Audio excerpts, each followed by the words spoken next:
Halo sobat semuanya, video ini saya buat berdasarkan pengalaman saya saat mengurus perpanjangan STNK 5 tahun atau ganti plat nomor di Samsat Cibinong, Kabupaten Bogor pada tanggal 23 Desember 2020. Di sini akan dijelaskan alur atau proses dari mulai masuk lokasi Samsat, dokumen-dokumen yang harus dibawa, letak loket-loket untuk memasukkan dan mengambil dokumen, membayar pajak sampai kepada mendapatkan TNKB atau plat nomor baru. Semoga video ini dapat membantu para sobat yang tinggal di daerah Kabupaten Bogor dan ingin mengurus sendiri perpanjangan STNK 5 tahunnya. Pertama adalah mencari lokasi Samsat Cibinong yang dapat ditemukan di Google Map atau Google Satelit. Yang lokasinya ada di Jalan Raya Bogor. Saat kita mendekati lokasi tersebut akan ada pertigaan lampu merah dan di bagian bawah ada plang petunjuk arah lokasi Samsat Cibinong. Tidak jauh dari pertigaan, kurang lebih 100 meter, kantor Samsat akan terlihat berada di sebelah kiri. Langsung masuk sesuai petunjuk arah ke arah parkiran bagian cek fisik sebelah kirinya. Di tempat ini motor terparkir di sebelah kiri jalan, persis di bagian depan dua meja para petugas.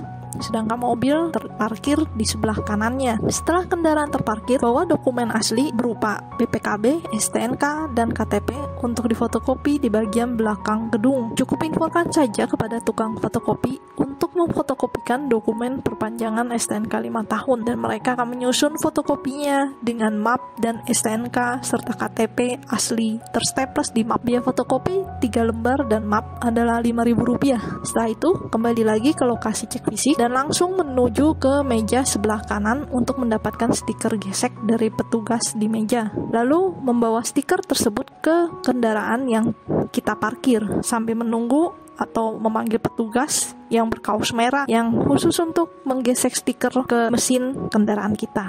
Saat petugas menggesek stiker, petugasnya akan bertanya kepada kita apakah mau dibantu. Maksudnya adalah mereka dapat membantu agar proses pengurusannya lebih cepat, tidak perlu repot keluar masuk loket dan ngantri. Tentu saja kita harus bayar fee tertentu kepada mereka.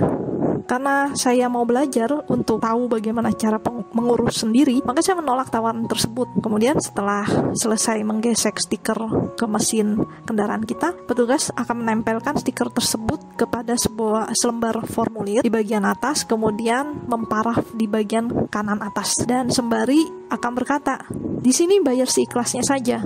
Karena waktu itu saya hanya ada uang kembalian dari fotokopi, ya itu yang saya berikan. Setelah mengisi formulir yang diberikan petugas stiker gesek, dokumen dibawa ke ruang arsip. Dari pintu masuk ruang arsip tersebut ada loket persis di depan pintu masuk.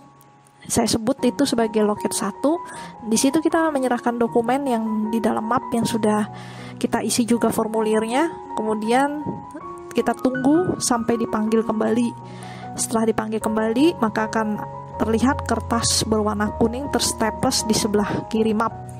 Setelah itu, map itu kita bawa lagi ke loket yang berada di sebelah kanannya. Ya, saya sebut sebagai loket 2. Nah, kita serahkan lagi kepada petugas di dalam dan kita tunggu lagi sampai dipanggil kembali. Di loket ini, formulir stiker gesek kita akan diverifikasi atau disahkan dengan distempel, kemudian ditandatangani oleh petugas di loket tersebut. Setelah mapnya diberikan lagi kepada kita bawa lagi ke ruang utama yang berada di bagian depan gedung Samsat. Semua yang masuk ruangan ini akan diukur suhu tubuhnya terlebih dahulu. Jika suhu tubuh tinggi, maka tidak diizinkan masuk. Setelah masuk di bagian depan ruangan ini, ada helpdesk. Kita serahkan map seluruhnya kepada bagian helpdesk ini, dan helpdesk ini akan memberikan kita sebuah formulir untuk diisi dan ditandatangani kita sebagai pemohon, serta kertas tanda terima yang terstaples di atas formulir tersebut. Kemudian setelah kita isi lengkap dokumen dalam map beserta formulir yang kita isi tersebut, kita serahkan atau masukkan ke dalam loket 1 bagian perpanjangan 5 tahun. Ada di sebelah kanan dan petugas akan memberikan tanda terima bertuliskan nomor plat kendaraan kita dan kita diminta untuk menunggu sampai dipanggil oleh kasir. Letak kasir ini berada persis di sebelah kirinya loket penyerahan map 5 tahun ini. Kemudian kasir akan memanggil per 5-10 orang untuk membayar di satu loket yang sama. Setelah membayar, tanda terima bertuliskan nomor plat kendaraan kita akan terstempel tanda lunas. Kemudian menunggu lagi sampai dipanggil oleh petugas di loket 2 yang berada di sebelah kiri kasir. Petugas di loket 2 akan memanggil per 5-10 orang juga 3 untuk mengambil STNK baru dan kopinya yang berwarna biru untuk pengambilan TNKB, serta bukti bayar pajak baru dan stiker transparan. Di sini map yang kita bawa sudah tidak dikembalikan lagi ke kita, tetapi sudah diarsipkan oleh petugas. Dengan dokumen STNK dan lampirannya tersebut, kita kembali lagi ke ruang arsip untuk pengambilan TNKB. Jadi kita menuju ke ruang arsip kembali. Dari pintu masuk ruang arsip sebelah kiri, saya sebut ada loket nomor 3 dan nomor 4. Nomor 3-nya sebelah kanannya dan nomor 4 sebelah kirinya. Jadi kita langsung menuju ke sebelah kiri dari pintu masuk, kemudian menyerahkan STNK dan lampiran yang kita baru saja terima ke loket 3 yang ada di sebelah kanannya. Kemudian oleh petugas, STNK kopi warna biru akan diambil dan STNK asli serta pajak akan distempel bahwa TNKB sudah diambil, dan kita akan diminta untuk menunggu sampai dipanggil di loket 4 yang persis berada di sebelah kirinya loket penyerahan dokumen tersebut.